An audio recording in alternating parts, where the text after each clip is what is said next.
네, 사건 큐브 시작하겠습니다. 오늘의 첫 번째 큐브 속 사건 큐브 만나보시죠. 네, 첫 번째 키워드는 어디서를 가지고 왔습니다. 이른바 검언유착 의혹 사건에 대한 전문 수사 자문단 소집을 두고 중앙지검 수사팀과 대검이 충돌했습니다. 검언유착 의혹 사건 수사팀은 대검 지휘부를 공개적으로 비판하면서 수사 자문단 소집 절차를 중단해달라 이렇게 요구를 했는데요. 이에 대검 측은 수사팀이 기본을 저버렸다.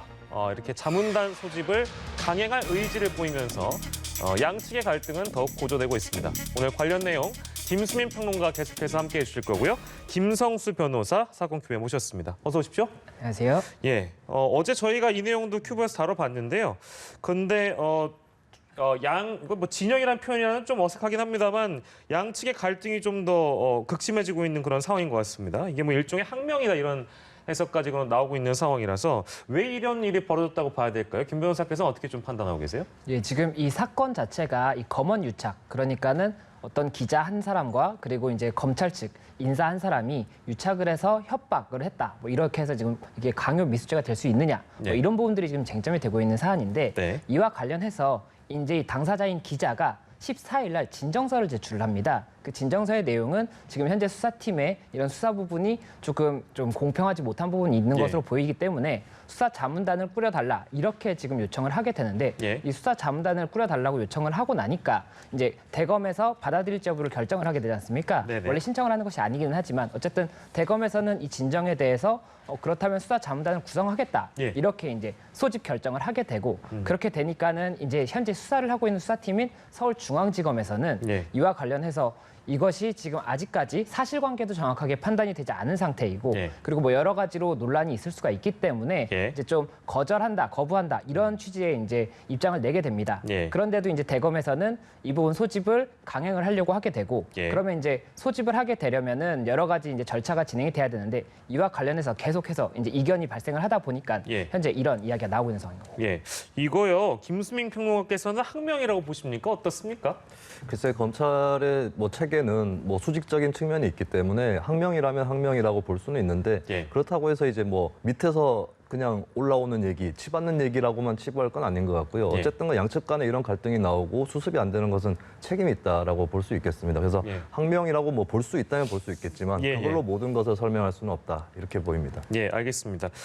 지금 처음에 이제 김성수 변호사께서 잘 정리를 해주셨는데 윤 총장은 거부 의사를 보이면서 기본을 저버리는 주장을 펼치고 있다 이렇게 지금 비판을 하고 있어서 그러니까 이 배경이랄까요? 전체적인 상황에서 배경을 좀 짚어주신다면 이 양측 갈등은 어디서 좀 비롯됐다고 우리가 좀 판단해 볼 수 있을까요? 네, 뭐 수사팀이 검찰 그 지휘부를 설득하고 있지 못하다라고 하는 것이 이제 대검과 윤 총장의 입장이라고 볼 수가 있겠고요. 사실 구체적으로 좀 짚어볼 필요가 있는데 뭐가 설득이 안 되고 있느냐 했을 때 이제 강요미수죄가 적용이 될 거냐 예. 이 부분이거든요. 예. 강요미수죄라고 하는 것은 의사결정이라든지 실행에 있어서 그 자유를 방해할 해악이 고지되었느냐 뭐 이런 요건이 있는데 여기서 이제 문제가 되는 것은 제보자 X라고 하는 사람의 예, 예. 존재입니다. 그러니까 예를 들면 이제 이철 씨가 이제 강요를 당했다라고 하는 피해자라고 이제 주장이 되어지는 그런 주체인데 예. 그 사이에 이제 제보자 X와 그리고 법무법인 민본이라는 메시지 전달자가 있는데 예. 이 전달자들을 통해서 말이 정확하게 쌍방으로 전달이 되었느냐 예. 이 부분에서 진짜로 강요라고 할 만한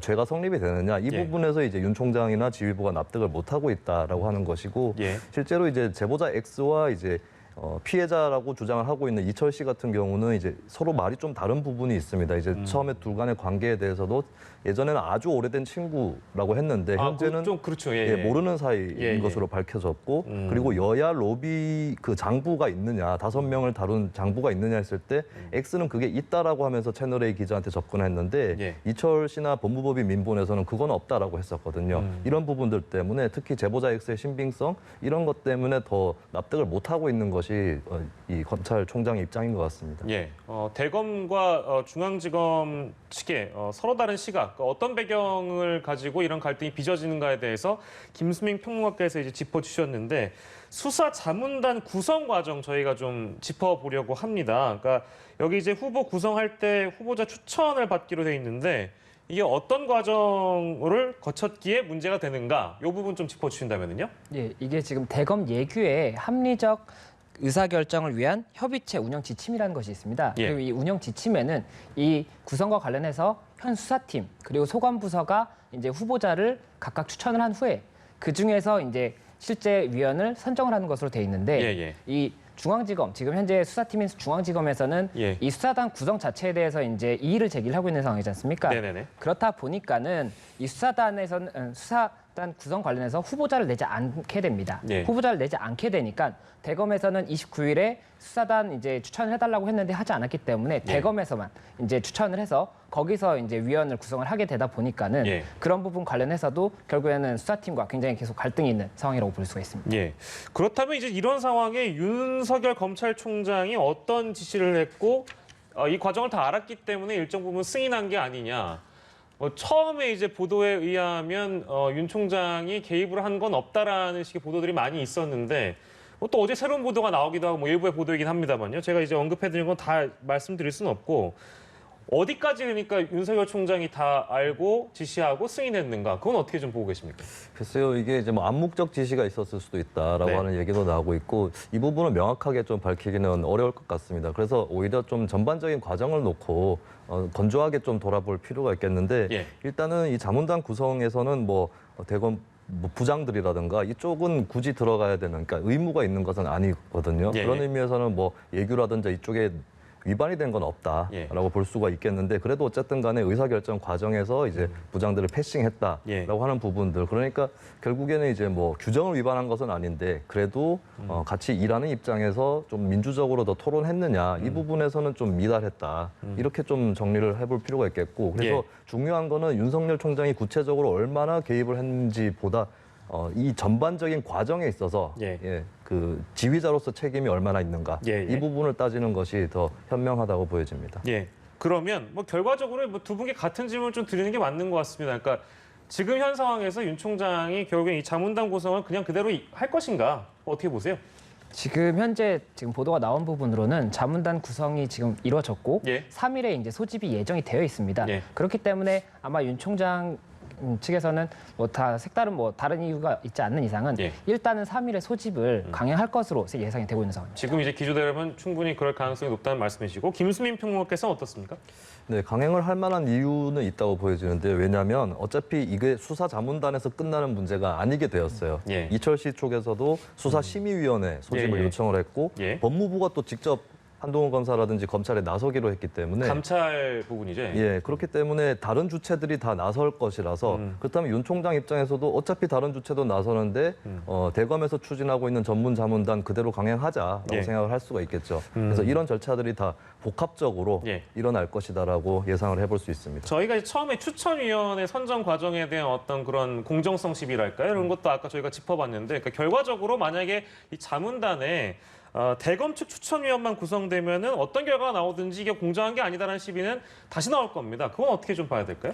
네, 뭐 예규에 따라서 부장급들 반대는 무릅썼다고 치더라도 예, 예. 수사팀을 설득하지 못한 부분은 윤석열 총장에게 어느 정도 책임이 있다고 보여져야 될 것 같고요. 예. 그 결국에는 대검 측 추천위원만 들어간 것은 공정성 시비가 일어날 수밖에는 없다라고 예. 말씀을 드립니다. 근데 중요한 것은 저는 이제 이 문제를 대하는 모든 세력들이 예. 똑같이 전제하고 들어갈 필요가 있는 게 예. 수사자문단이라고 하는 것은 대검 내부에서의 어떤 절차거든요. 예. 그것이 이제 그보다 더 큰 범위에서의 감시나 통제 이런 것들은 아니기 때문에 그래서 수사자문단에겐 너무 지나치게 무게를 두고 볼 필요는 없다. 예. 아까도 말씀드렸지만 법무부도 감찰을 하기로 했고 예. 수사심의위원회도 소집이 될 것이기 때문에 예. 그래서 수사자문단만 가지고 예를 들어서 윤 총장이 이 문제를 털어버린다거나 이것은 예. 불가능한 거거든요. 예. 그래서 너무 과민하게 보지 않는 것이 좋다는 그런 말씀을 네, 드립니다. 이제 그런 의견을 김수민 평론가께서 갖고 계시고, 근데 이제 이게 그 흔히 어제도 저희가 짚어봤는데 두 기구, 그러니까 같은 사건을 두고 두 기구가 다른 결론을 내거나 혹은 뭐 모르겠습니다, 같은 결론을 낼 수 있는 건데 이제 그런 거에 따라서 결과에 따라서는 이 내용의 어떤 파장, 이 내용의 불러올 파장이랄까 그런 것들이 굉장히 클 수 있다. 이제 이런 분석들이 나오고 있기 때문에 어떻게 좀 예상하십니까? 이게 지금 수사심의위가 있고 이제 네. 수사자문단이 있지 않습니까? 그리고 검찰에서 실제 이제 수사를 해서 결론을 내릴 것인데 네. 이 세 가지가 다 같다면은 아무런 뭐 이견이 없겠지만 만약에 한 곳이라도 결론이 다르게 되면 당연히 이견이 나올 수밖에 없고 특히나 자문단만 의견이 다르게 된다면은 예. 이 자문단의 구성에 대해서도 지금 논란이 있기 때문에 예. 굉장히 논란이 많이 될 여지는 있습니다. 다만 그 부분 관련해서는 아직까지는 결론이 뭐 나온 것이 아니기 때문에 예. 조금 더 지켜봐야 될 것으로 보이고 다만 계속해서 충돌이 조금 있지 않을까 생각이 됩니다. 예. 지금 아까도 처음에 이제 저희 초반에 언급이 잠깐 됐습니다만 법무부가 지금 이 해당 사건의 한 검사장 감찰하고 있는 중이고 수사심의위는 또 따로 있고요. 지금 저희가 얘기하고 있는 건 이제 대검 쪽에서 하고 있는 수사자문단입니다. 이렇기 때문에 결론이 뭐 각기 어떻게 나는지에 따라서 파장이 좀 있을 수 있을 것 같아서 저희가 짚어본 것이고요. 마지막 질문이 될 수도 있을 것 같은데 이게 상황이 이렇게 되다 보니까 물론 여권 일각에서 제기됐던 윤석열 검찰총장의 거취 문제가 다시 떠오르고 있고 이거 리더십에 관련돼서도 흔들기가 아니라는 지적이 있는가 하면 아니다 이쯤에서 좀 물러나야 된다는 주장까지 세게 나오는 모양이더군요. 이런 상황에 대해서 어떻게 좀 판단하고 계신지요? 일단 뭐 여권에서 사퇴를 바라는 그런 여론이 있긴 한데 예, 그래도 뭐 예를 들면 국회는 사실 검찰총장에 대한 탄핵 권한이 있거든요. 예.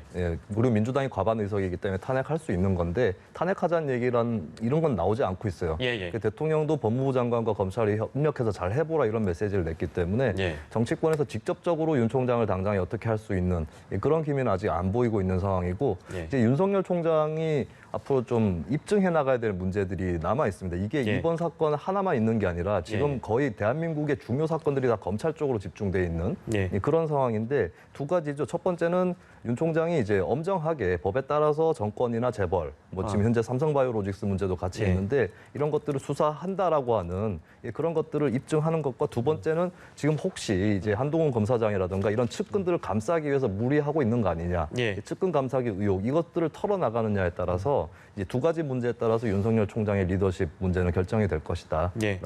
전망을 합니다. 예, 일찍이 좀 보도가 됐습니다만 지금 이제 3시가 됐습니다. 3시에 이성윤 서울지검장 그리고 윤석열 검찰총장이 만나는 자리가 있습니다. 오늘 만나는 보도가 있어가지고요. 글쎄요. 어떤 분위기에서 어떻게 얘기를 할지 이거 뭐 그냥 간략하게 짧게만 짚겠습니다. 어떻게 좀 예상하십니까? 예, 우선 일단 공식적으로 서울중앙지검이랑 대검이 의견 충돌이 있는 부분이 있기 때문에 아마 예. 분위기가 굉장히 좀 화목하다고 보기는 어려울 겁니다. 예. 다만 원래는 지금 이런 사안이 없었다라면 그 삼성전자 관련해서 수사심의위가 있었지 않습니까? 그래서 그와 관련해서 수사 방침을 논의하는 자리가 될 가능성이 높았는데 현재 이런 부분 이제 충돌이 있다 보니까 예. 이 부분도 주제로 나와서 이에 대해서 이제 두 사람이 이야기를 나누는 자리가 될 수도 있겠다 이런 이야기가 나오는 상황입니다. 예, 알겠습니다.